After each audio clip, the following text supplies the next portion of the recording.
Question number 45, Sri Dr. Amol Ram Singh Kole. Sir question number 45। माननीय मंत्री महोदय, माननीय अध्यक्ष जी, सदन के पटल पर एक स्टेटमेंट रखा गया है। माननीय सदस्य, धन्यवाद अध्यक्ष महोदय। जो आदरणीय मंत्री महोदय जी ने जो उत्तर दिया है, इसमें पुणे नासिक रेल कनेक्टिविटी में जो अलाइनमेंट पूरी बदल दी है, ये alignment original alignment Maharashtra rail development corporation की तरफ से बनाई गई थी। ये इसलिए इम्पोर्टेंट थी सर क्योंकि जुन्नर और Ambegaon are rich agricultural produce, जो high value export oriented goods produce करते हैं।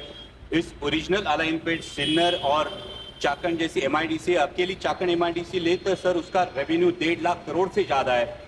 और अगर आम कम्यूटर्स की बात करें तो आज चाकण एरिया में सर सिर्फ महज 10 किलोमीटर जाने के लिए 2 से 3 घंटे लगते हैं। इसलिए ये ओरिजिनल अलाइनमेंट बहुत इंपॉर्टेंट था। लेकिन इसके लिए जो कारण दिया गया है वो जीएमआरटी का कारण दिया गया है। इट हैज बीन स्टेटेड कि डिपार्टमेंट ऑफ एटॉमिक एनर्जी ने एडवाइस किया कि जीएमआरटी ऑब्जर्वेटरी को इससे तकलीफ हो सकती है। लेकिन सर मैं ये ग्लोबल केस स्टडी आपके सामने रखना चाहता हूं कि विश्व में 15 ऐसे देश है कि 15 देशों में रेडियो टेलीस्कोप और रेलवे कोएग्जिस्ट करती है।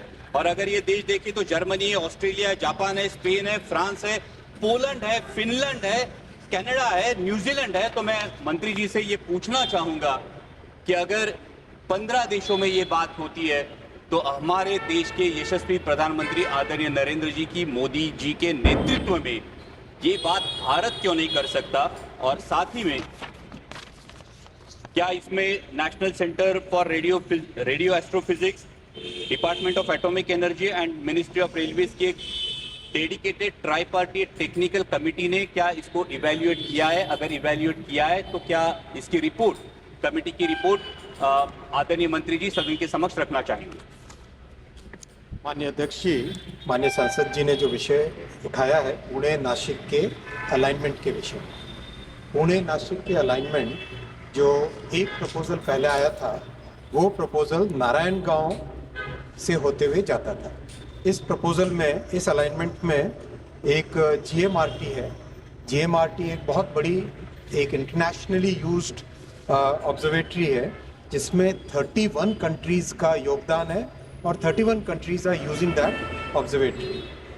माननीय अध्यक्ष जी, जब टेक्निकल ग्राउंड्स पे department of science and technology और डिपार्टमेंट ऑफ एटॉमिक एनर्जी ने बहुत क्लियरली कहा कि अगर इस ऑब्जर्वेटरी के पास में से कोई भी रेलवे लाइन जाएगी तो ये जो इंटरनेशनल इम्पोर्टेंस का प्रोजेक्ट है उसमें डिस्टर्बेंस आएगा, तो उसके आधार पर और राज्य सरकार, सभी जनप्रतिनिधियों को सबके साथ बहुत विस्तृत चर्चा करने के बाद में निर्णय लिया गया कि इसका अलाइनमेंट इस तरह से हो, नासिक से साईनगर शिरडी, जिसकी डीपीआर डबल लाइन की बन चुकी है ऑलरेडी, साईनगर शिरडी से पुनतंबा जंक्शन, इसकी डबलिंग का ऑलरेडी सैंक्शन हो गया 240 करोड़ रुपीस।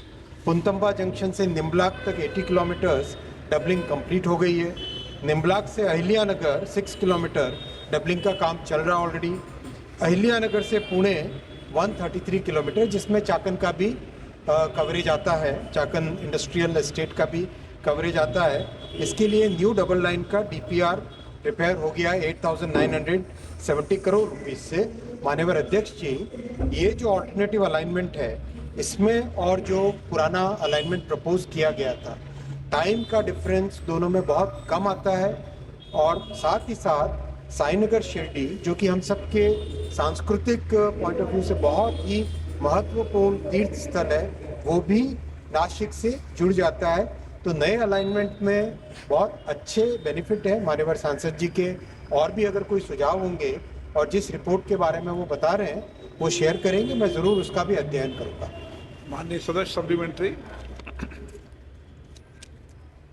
सर जो केस स्टडी है मैं आदरणीय मंत्री जी को देना चाहूंगा, लेकिन मंत्री जी के उत्तर में चाकन इंडस्ट्रियल जोन उसमें नए अलाइनमेंट में आएगा तो ये चाकन इंडस्ट्रियल जोन से काफ़ी दूर से जाता है। लेकिन इस बात को लेके मैं पूछना चाहूँगा कि जीएमआरटी को लेके जो giant metre wave radio telescope है उसका हम सभी को अभिमान है और जैसा माननीय मंत्री जी ने कहा ये इंटरनेशनल इंपॉर्टेंस का एक विषय है।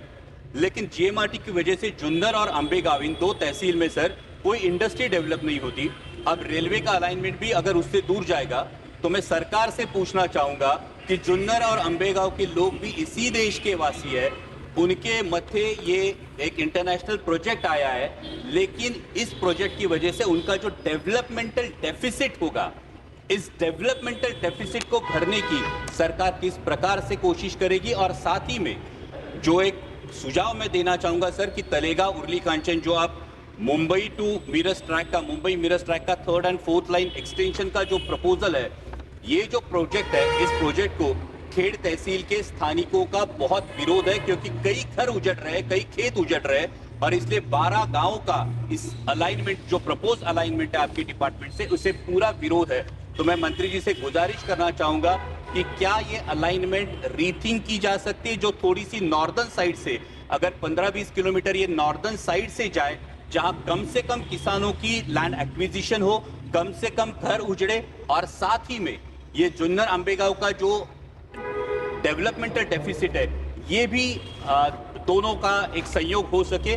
क्या ये रीअलाइनमेंट के बारे में सोच के जुन्नर अंबेगांव खेड़ के इन किसानों को आप राहत देने की सोच रहे हैं? माननीय अध्यक्ष जी, रेलवे ने एक बहुत अच्छा एक इनिशिएटिव लिया है, गति शक्ति मल्टी मॉडल कार्गो टर्मिनल्स का। माननीय प्रधानमंत्री जी ने गति शक्ति के कॉन्सेप्ट से सभी विभिन्न मोड्स को जोड़ने का जो इनिशिएटिव लिया है, उस विजन के तहत गति शक्ति कार्गो टर्मिनल की एक बहुत अच्छी पॉलिसी है, जिसके तहत ऑलरेडी 130 गति शक्ति कार्गो टर्मिनल्स बन चुके हैं। उसी स्कीम के तहत, उसी पॉलिसी के तहत जो 2 नाम आपने लिए, उनके इंडस्ट्रियल डेवलपमेंट के लिए बहुत कुछ किया जा सकता है। 30-40 किलोमीटर का जो भी अगर एक कनेक्टिंग सेक्शन बनना हो, वो कनेक्टिंग सेक्शन इस कार्यक्रम के तहत भी किया जा सकता है। माननीय सांसद महोदय और राज्य सरकार दोनों मिलकर वहाँ के जितने भी ग्रामीण क्षेत्र जहाँ पे इंडस्ट्रियल डेवलपमेंट करना है, उनके साथ एक बैठक करें, रेलवे के अधिकारियों को भी भेजेंगे उसमें, और मिलकर सबका साथ सबका प्रयास करके इसमें आगे डेवलपमेंट हो, वो निश्चित भाव पे उस पर एक्शन लिया जाएगा। साथ ही साथ जो दूसरे प्रोजेक्ट के अलाइनमेंट की बात की है, उसमें भी माननीय सांसद और राज्य सरकार और रेलवे के अधिकारी सब मिलकर करेक्ट, अगर अलाइनमेंट चेंज करना है तो उसमें कोई ऐसा हार्ड एंड फास्ट नहीं है। जहाँ पर जो जनता के लिए काम करने की, माननीय प्रधानमंत्री जी ने तो प्रधानमंत्री कार्यालय के नाम भी कर दिया है सेवा तीर्थ।